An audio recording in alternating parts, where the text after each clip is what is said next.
ಅಲ್ಲಿ ನಮ್ಗೆ ಜಾಗ ಸಿಗೋದಿಲ್ಲ, ಅದನ್ನ ನಾವು ಮಾಡೋಕ್ಕೆ ಯಾವುದೇ ಕಾರಣಕ್ಕಾಗುತ್ತೆ, LC ಗೇಟೇ ಇರಬೇಕಾಗ್ತದೆ ಅಂದರು.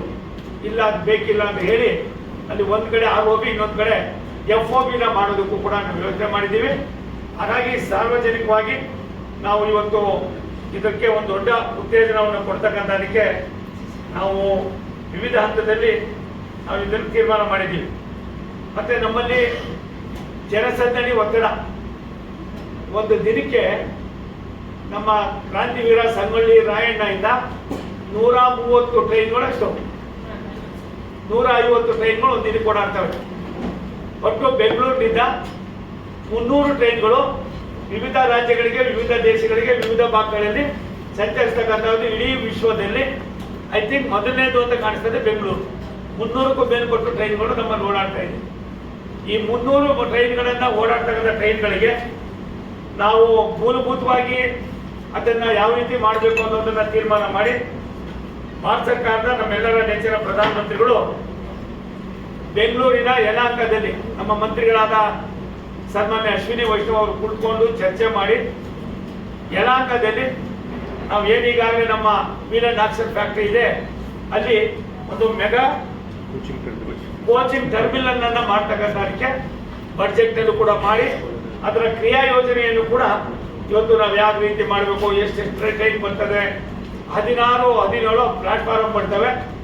ಅಲ್ಲಿ ಕೇವಲ ಟರ್ಮಿನಲ್ ಕೋಚಿಂಗ್ ಜೊತೆಯಲ್ಲಿ ಬೇರೆ ಬೇರೆ ಇದಕ್ಕೆ ನಾವು ಯಾವ ರೀತಿ ಅದನ್ನ ರಸ್ತೆಗಳಿಗೆ ಯಾವ ರೀತಿ ಅದನ್ನು ಹೊಂದಾಣಿಕೆ ಮಾಡಬೇಕು, ಇದೆಲ್ಲವನ್ನು ಕೂಡ ಈಗಾಗಲೇ ಮಾಡಿ ಇದೊಂದು ಹೊಸ ಐತಿಹಾಸಿಕ ಕರ್ನಾಟಕದ ಜನರಿಗೆ ಒಂದು ದೊಡ್ಡ ಕೊಡುಗೆಯನ್ನ ಭಾರತ ಸರ್ಕಾರ ಸನ್ಮಾನ್ಯ ನರೇಂದ್ರ ಮೋದಿ ಅವರ ಪ್ರಧಾನಿಗಳ ಒಂದು ಸೂಚನೆ, ನಮ್ಮ ಮಂತ್ರಿಗಳಾದ ಸನ್ಮಾನ್ಯ ಅಶ್ವಿನಿ ವೈಷ್ಣವ್ ಅವರ ಸಂಕಲ್ಪ, ನಮ್ಮ ಅಧಿಕಾರಿಗಳ ಕಾರ್ಯದಕ್ಷತೆಯಲ್ಲಿ ಇದನ್ನು ಮಾಡೋದಕ್ಕೆ ಇವತ್ತು ಬೆಳಿಗ್ಗೆಯಿಂದ ಚರ್ಚೆ ಮಾಡಿದ್ದೀವಿ.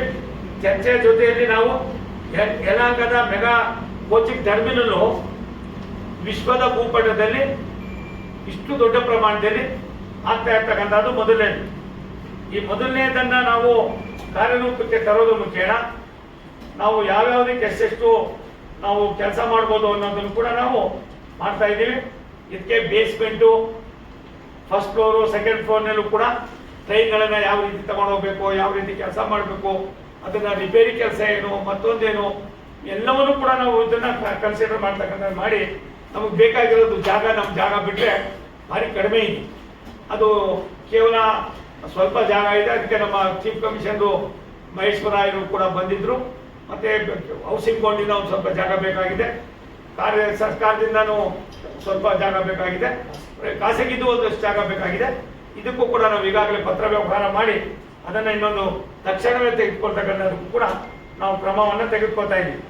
ಇವತ್ತು ಕೆಲವು ದೇವ್ರ ಗುಂಡಿ, ಆಮೇಲೆ ಕೆಲವು ಕಡೆ ತುಂಬಾ ವರ್ಷದಿಂದ LOB ಇದು ROB ಬಿಕೊಂಡು ನಿಂತೋಗಿದ್ದು, ಇವೆಲ್ಲವನ್ನು ಕೂಡ ನಾವು ತಕ್ಷಣವೇ ತೆಗೋದಕ್ಕೆ ಕ್ರಮವನ್ನು ವಹಿಸ್ತಾ ಇದ್ದೀವಿ. ಕ್ರಮವನ್ನು ವಹಿಸೋದ್ರ ಜೊತೆಯಲ್ಲಿ ಬೆಂಗಳೂರಿನ ಜನರಿಗೆ ರೈಲ್ವೆಯಿಂದ ಸುಧಾರಣೆ ಆಗ್ತಕ್ಕಂಥದಕ್ಕೆ ಒಂದು ದಿನಕ್ಕೆ ಬೆಂಗಳೂರಿನ 300 ಟ್ರೈನ್ಗಳು ಓಡಾಡೋದು ಒಂದು ಕಡೆ ಆದರೆ 2 ಲಕ್ಷ ಜನ ಪ್ರಯಾಣ ಮಾಡ್ತಾ ಇದ್ದಾರೆ. 2 ಲಕ್ಷ ಜನ ಒಂದು ಕಡೆ ಕ್ರಾಂತಿವೀರ Sangolli Rayanna railway station, cantonment, ಮತ್ತು ಯಶವಂತಪುರ, ವೈಟ್ ಫೀಲ್ಡು, ಬೇರೆ ಬೇರೆ ವಿವಿಧ ಭಾಗಗಳಿಂದ ಇವತ್ತು 2 ಲಕ್ಷ ಜನ ಓಡಾಡ್ತಾ ಇದ್ದಾರೆ. ಈ 2 ಲಕ್ಷ ಜನರಿಗೆ ಮೂಲಭೂತ ಸೌಕರ್ಯಗಳನ್ನು ಕೊಡುವಾಗ ನಾವು ಮೆಮೊ ಟ್ರೈನ್ಗಳೇನು, ಬೇರೆ ಬೇರೆ ಟ್ರೈನ್ಗಳೇನು, ಒಂದು ಕಡೆ ಟ್ರೈನ್ಗಳು ನಿಲ್ಲಿಸೋದಕ್ಕೆ ಎಷ್ಟು ಕಷ್ಟ ಆಗ್ತಾ ಇದೆ, ತಾಂತ್ರಿಕವಾಗಿ ಅದನ್ನು ಯಾವ ರೀತಿ ನಾವು ಬೇರ್ಪಡಿಸಿ ಜನರಿಗೆ ಆಗ್ತಕ್ಕಂಥ. ಇವಾಗ ನಮ್ಗೇನಾಯ್ತದೆ, ತುಮಕೂರಿಂದ ಅಪ್ ಟು ಬಾಣಾವರ ಬರ್ತೀವಿ, ಮೈಸೂರಿಂದ ಅಪ್ ಟು ಯೂನಿವರ್ಸಿಟಿ ಬರ್ತೀವಿ, ಇನ್ನು ಬೇರೆ ಬೇರೆ ಕಡೆ ಈ ಥರ ಬಂದ ತಕ್ಷಣ ಸ್ಟಕ್ ಆಯ್ತವೆ ಎಲ್ಲ ಟ್ರೈನ್ಗಳು. ಆ ಸ್ಟಕ್ ಆಗೋ ಟ್ರೈನ್ಗಳನ್ನು ಬುದ್ಧಿವಂತಿಕೆಯಿಂದ ಯಾವ ರೀತಿ ಮಾಡಬೇಕು, ಅದನ್ನು ಎಲ್ಲೆಲ್ಲಿಗೆ ಹಾಕಬೇಕು ಅಂತ ಅಂದ್ಬಿಟ್ಟು ಸನ್ಮಾನ್ಯ DRM ಅವರು, ನಮ್ಮ ಟೆಕ್ನಿಕ್ ತಾಂತ್ರಿಕ ವರ್ಗ ಒಂದು ಒಳ್ಳೆ ಇದನ್ನು ಮಾಡಿದ್ದಾರೆ. ಅದನ್ನು ನಾವು ಅಲ್ಲಿಗೆ ಡೆಲ್ಲಿಗೆ ತಗೊಂಡ್ಕೊಂಡು ಹೋಗಿ ಅಲ್ಲಿ ಇದನ್ನು ಸುಧಾರಣೆ ಮಾಡೋದ್ರಿಂದ ಇನ್ನೂ ಒಂದಷ್ಟು ನಾವು ಸಾರ್ವಜನಿಕರಿಗೆ, ಪ್ರಯಾಣಿಕರಿಗೆ ಸವಲತ್ತುಗಳನ್ನು ಕೊಡ್ಬೋದು ಅನ್ನೋ ದೃಷ್ಟಿಯಿಂದ ನಾವು ಈ ಕೆಲಸವನ್ನು ಇವತ್ತು ಬೆಳಿಗ್ಗೆಯಿಂದ ಕುಳಿತುಕೊಂಡು ಚರ್ಚೆ ಮಾಡಿದ್ದೀವಿ. ತಕ್ಷಣವೇ ನಮ್ಮ ರಾಮವಳ್ಳಿ ಗೇಟ್, ಸುಮಾರು ಪ್ರಜಾವಾಣಿ ನಮ್ಮ ಡೆಕ್ಕನ್ನಲ್ಲಿ ಇರ್ತಕ್ಕಂಥ ಒಂದು ಪ್ರತಿಷ್ಠಿತವಾದ ಜಾಗ, ಅದು ಸುಮಾರು ಲಕ್ಷಾಂತರ ವೆಹಿಕಲ್ಗಳು ಓಡಾಡ್ತವೆ. 6-7 ತಿಂಗಳಾಗಿತ್ತು. ಅದನ್ನ ನಾವು ಮುಂದಿನ ತಿಂಗಳು 30/6/2026ಕ್ಕೆ ಉದ್ಘಾಟನೆ ಮಾಡ್ತಾ ಇದ್ದೀವಿ, ಸಾರ್ವಜನಿಕರಿಗೆ ಕೊಡ್ತಾ ಇದ್ದೀವಿ. ಆಮೇಲೆ ಬಿಳಿಪಾಳ್ಯ ಗೇಟು ಅದು ಕೂಡ ಈ ತಿಂಗಳೇ, ಇನ್ನು 8ನೇ ತಿಂಗಳಲ್ಲಿ, ಈ ವರ್ಷ 8ನೇ ತಿಂಗಳಲ್ಲಿ ಅದು ಬಿಡುಗಡೆ ಮಾಡ್ತಾ ಇದ್ವಿ. ಅದರಿಂದ ಬಂದು ಭೀಮಸಂದ್ರ ಅದು ಕೂಡ ಮುಂದಿನ ತಿಂಗಳು ಅದನ್ನು ಕೂಡ ಉದ್ಘಾಟನೆ ಮಾಡ್ತಾ ಇದ್ದೀವಿ. ಸಾಕಾರ ನಗರ ಸಬ್ವೆ, ಇದು ನಿಮ್ಗೆ ಗೊತ್ತಿದೆ, ಸಾಕಾರ ನಗರ ಸಬ್ವೆ ಸುಮಾರು ವರ್ಷಗಳಿಂದ ಕುಂತ್ಕೊಂಡಿತ್ತು. ಅದನ್ನು ಕೂಡ ನಾವು ಈ ವರ್ಷನೇ ನಾವು ಬಿಡುಗಡೆ ಮಾಡೋದು, ಲೋಕಾರ್ಪಣೆ ಮಾಡ್ತಾ ಇದ್ವಿ. ದುಬಾಸಿಪಾಳ್ಯ ಅದು ಯೂನಿವರ್ಸಿಟಿ ಹತ್ರ, ನಮ್ಮ ರಾವಿ ಕಾಲೇಜ್ ಹತ್ರ ಭಾರಿ ತೊಂದರೆ ಇತ್ತು. ಅದಕ್ಕೆ ಇವತ್ತು ನಾವು ಎಲ್ಲ ಕಾರ್ಪೊರೇಷನ್ನವ್ರನ್ನ, ರೆವಿನ್ಯೂನವ್ರನ್ನ, ನಮ್ಮ ಅಧಿಕಾರಿಗಳು ಕೂತ್ಕೊಂಡು ಲ್ಯಾಂಡ್ ಅಕ್ವಿಸಿಷನ್ ಕೂಡ ಇದಾಗಿ ಅದನ್ನು ಕೂಡ ನಾವು ಈಗಾಗಲೇ ಪ್ರೊಸೆಸ್ ಮಾಡಿದ್ದೀವಿ. ಅದಕ್ಕೆ ಸ್ವಲ್ಪ ಲ್ಯಾಂಡ್ ಬೇಕಾಗಿದೆ, ಆ ಜಾಗವನ್ನು ಕೂಡ ತೆಗೆದುಕೊಳ್ಳೋದಕ್ಕೆ ಇದು ಮಾಡ್ತಾ ಇದ್ದೀವಿ. ಇದಲ್ದಿರ ಇವತ್ತು ನಾವು ಬೆಂಗಳೂರು ನಗರದಲ್ಲಿರ್ತಕ್ಕಂಥ ನಾವು ಸುಮಾರು ಯೋಜನೆಗಳನ್ನು ಸಾರ್ವಜನಿಕರಿಗೆ ಸಮರ್ಪಣೆ ಮಾಡೋ ಜೊತೆಯಲ್ಲಿ ಮೆಗಾ ಟರ್ಮಿನಲ್, ಯಲಹಂಕದ ಮೆಗಾ ಕೋಚಿಂಗ್ ಟರ್ಮಿನಲ್ ಅನ್ನ, ಅದರ ಉಪಯೋಗವನ್ನ ಸುಮಾರು 6,000 ಕೋಟಿಗೂ ಮೇಲ್ಪಟ್ಟು ಖರ್ಚಾಗ್ತಾ ಇದೆ.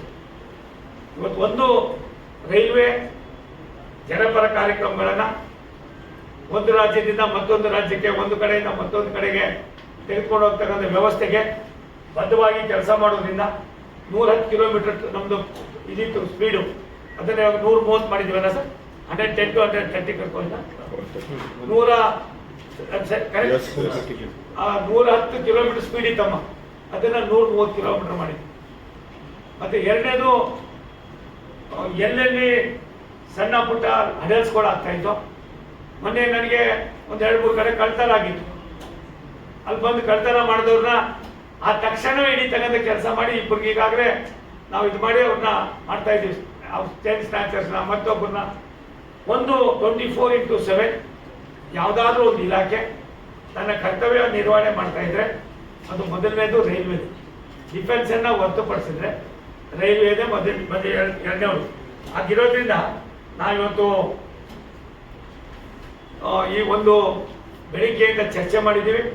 ನಾವೊಂದು ಯೋಚನೆ ಮಾಡಿದ್ದೀವಿ, ಮುಂದಿನ ದಿನಗಳಲ್ಲಿ 3 ತಿಂಗಳಿಗೆ ಒಂದ್ಸಾರಿ ಈ ರೀತಿಯಾದ ಸಭೆಗಳನ್ನು ಮಾಡೋದು, ಬೇರೆ ಬೇರೆ ಅಧಿಕಾರಿಗಳಿಂದ, ರಾಜ್ಯ ಸರ್ಕಾರದಿಂದ, ಬೇರೆ ಬೇರೆ ಸ್ಥಾಯಿತ ಸಂಸ್ಥೆಗಳಿಂದ, BDA-ಯಿಂದ, BWSS-ಇಂದ, ಪೊಲೀಸ್ ಇಲಾಖೆಯಿಂದ, ಎಲ್ಲೆಲ್ಲಿ ನಮ್ಗೆ ಮೆಡಲ್ಸ್ ಆಗ್ತದೋ ಇವನ್ನೆಲ್ಲರೂ ಕೂಡ ಒಂದೇ ಅಂಬ್ರೆಲಾ ಕೆಳಗಡೆ ತರ್ತಕ್ಕಂಥ, ಅದಕ್ಕೆ ತುಂಬ ಚೆನ್ನಾಗಿ ಇವತ್ತು ಎಲ್ಲ ಅಧಿಕಾರಿಗಳು ತುಂಬ ಚೆನ್ನಾಗಿ ಸಹಕಾರ ಮಾಡಿದ್ದಾರೆ. ಆದ್ರಿಂದ ನಾವು ಎಲ್ಲಿಂದ ಎಲ್ಗಪ್ಪ ಇದು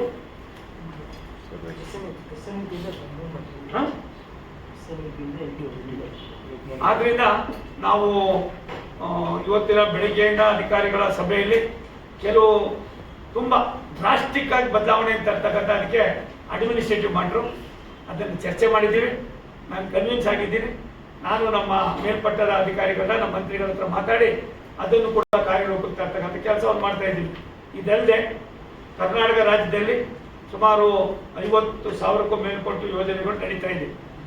ROB RUBಗಳು 707 ಕಂಪ್ಲೀಟ್ ಮಾಡಿದ್ದೀವಿ. ಸುಮಾರು 200ಕ್ಕೂ ಮೇಲ್ಪಟ್ಟು ಈಗಾಗಲೇ ಕೆಲಸ ಕಾರ್ಯಗಳು ನಡೀತಾ ಇರ್ತಕ್ಕಂಥದ್ದಿದೆ. ಅದಲ್ಲದೆ ರಾಯದುರ್ಗ, ತುಮಕೂರು, ದಾವಣಗೆರೆ, ಬೇರೆ ಬೇರೆ ಭಾಗದಲ್ಲಿ ಏನು ಹಳೆಯ ರೈಲ್ಗಳಿದ್ದೋ ಎಲ್ಲವರು ಕೂಡ ಮಾಡ್ತಾ ಇದ್ದೀವಿ.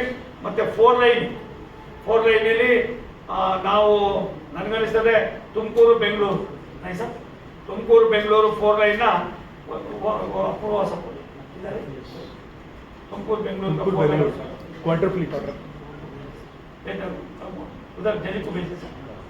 ಅದನ್ನ ದೆಹಲಿಗೆ ನಾನು ಕೂಡ ಅದ್ರ ಭಾರಿ ಒತ್ತಡ ಮಾಡಿದ್ದೀನಿ. ಯಾಕೆಂದ್ರೆ ತುಮಕೂರು ಬೆಂಗಳೂರಿಗೆ ಭಾರಿ ಹತ್ತಿರದಲ್ಲಿ ಇರ್ತಕ್ಕಂಥದ್ದು.